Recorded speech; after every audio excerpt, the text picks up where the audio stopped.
Siempre produce una cierta nostalgia el comparecer en esta comisión con motivo de haber obtenido la confianza de al menos 4 grupos parlamentarios para formar parte del nuevo Observatorio de la Vida Militar, si finalmente esta comisión tiene bien en convalidar. En primer lugar, como observador de la vida política, me pareció una excelente noticia que, a pesar de las diferencias programáticas de los diferentes grupos parlamentarios firmantes de esta propuesta, del momento de tensión política que vivimos en estos momentos y a pesar de que el grupo que da soporte al Gobierno tiene mayoría suficiente para sacarlo sin haber entrado en un proceso de negociación, en esta ocasión se ha logrado un acuerdo, a mi entender, muy importante, sobre todo por su transversalidad, que permitirá que se podrán sentir representados un aspecto mucho más amplio de la sociedad civil, que es lo que en el fondo entiendo que pretendían los legisladores. Por lo tanto, con toda seguridad, el conjunto de candidatos que hoy comparecemos y yo personalmente creo que el pertenecer a este observatorio de la vida militar es una magnífica oportunidad que me va a posibilitar el prestar un servicio más al conjunto de la sociedad y ayudando a que esta sensibilidad democrática que cada uno representamos esté más presente en las Fuerzas Armadas, la vida militar. He tenido el honor de formar parte de las Cortes Generales entre Congreso y Senado por más de 20 años. En la mayoría de ese tiempo he pertenecido a la Comisión de Defensa. Estuve con el ministro Narcís Serra y también con Alonso, el primero y el último que conocí personalmente. Tuve una excelente relación con el ministro Trillo, porque él era presidente del Congreso antes de ser ministro y yo era vicepresidente del Congreso, y por tanto tuve una relación personal que luego continuamos siendo portavoz de Defensa y el ministro de Defensa. También fue excelente con Bono y con Alonso, que fueron los últimos que tuvimos aquí. Durante esa época se trabajó muy intensamente en la modernización legislativa de las Fuerzas Armadas. Durante esos años hemos vivido momentos muy especiales. Yo personalmente, pues desde la incorporación de España a la OTAN, por cierto, tuve la oportunidad de formar parte de la primera delegación parlamentaria de las Cortes Generales que visitó la OTAN, la sede de la OTAN en Bruselas. Mucho antes de la caída del muro de Berlín, o sea, en la época de la Glasnost, o sea, la transparencia, ¿no?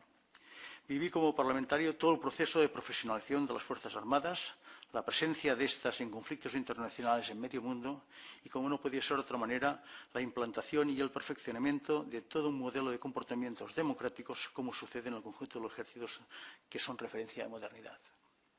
Las Fuerzas Armadas han evolucionado en un proceso de transformación y modernización y, si me lo permiten, de homologación propio de los ejércitos más modernos y de los países más democráticos. Y la profesionalización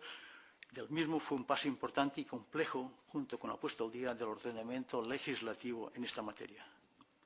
La creación del Observatorio de la Vida Militar es el resultado de dar cumplimiento a la disposición tercera de la Ley Orgánica de los Derechos y Deberes de los miembros de las Fuerzas Armadas y es, como ustedes saben, un órgano colegiado de carácter asesor y consultivo y, aunque no pueda entrar en temas personales, sí podrá analizar cuestiones que incidan en el ejercicio de los derechos fundamentales y, sobre todo, asegurar la nitidez de la línea roja que separa los derechos y los deberes del personal de las Fuerzas Armadas. Como se sabe, los miembros de las Fuerzas Armadas gozan de derechos fundamentales y libertades públicas de aplicación general a todos los ciudadanos y las limitaciones para su ejercicio deben ser proporcionadas y respetuosas con el contenido troncal de la Constitución en ese aspecto. En todo caso, las limitaciones tienen como único objetivo que los miembros de las Fuerzas Armadas, manteniendo sus características de disciplina, jerarquía y unidad, estén en condiciones de responder con la máxima eficacia a las exigencias propias en el ámbito de la seguridad y de la defensa. Si me lo permiten, la entrada en vigor de la Ley Orgánica 9/2011 de los deberes de los derechos de los miembros de las Fuerzas Armadas fue un paso muy importante de cara a asegurar el respeto de los derechos fundamentales y libertades públicas. Si bien está fuertemente arraigada en la sociedad civil, había que trasladar también a las Fuerzas Armadas, a la vez que se actualizase y se regulase su aplicación, teniendo siempre en cuenta de que las Fuerzas Armadas están sometidos también, como he dicho antes, a la disciplina militar y, por tanto, se crea una línea a veces delgada en donde el observatorio tiene que estar especialmente vigilante. Como ustedes saben, el observatorio está adscrito a las Cortes Generales, va a recibir el apoyo logístico y administrativo del Ministerio de Defensa, que le debe facilitar un buen funcionamiento como órgano de trabajo al servicio de los miembros de las Fuerzas Armadas. Y termino con mi compromiso personal,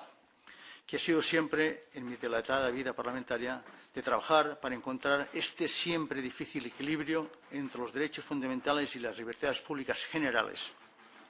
para el conjunto de ciudadanos y que emana de la Constitución, con las limitaciones proporcionales y respetuosas que permitan un funcionamiento adecuado de las Fuerzas Armadas.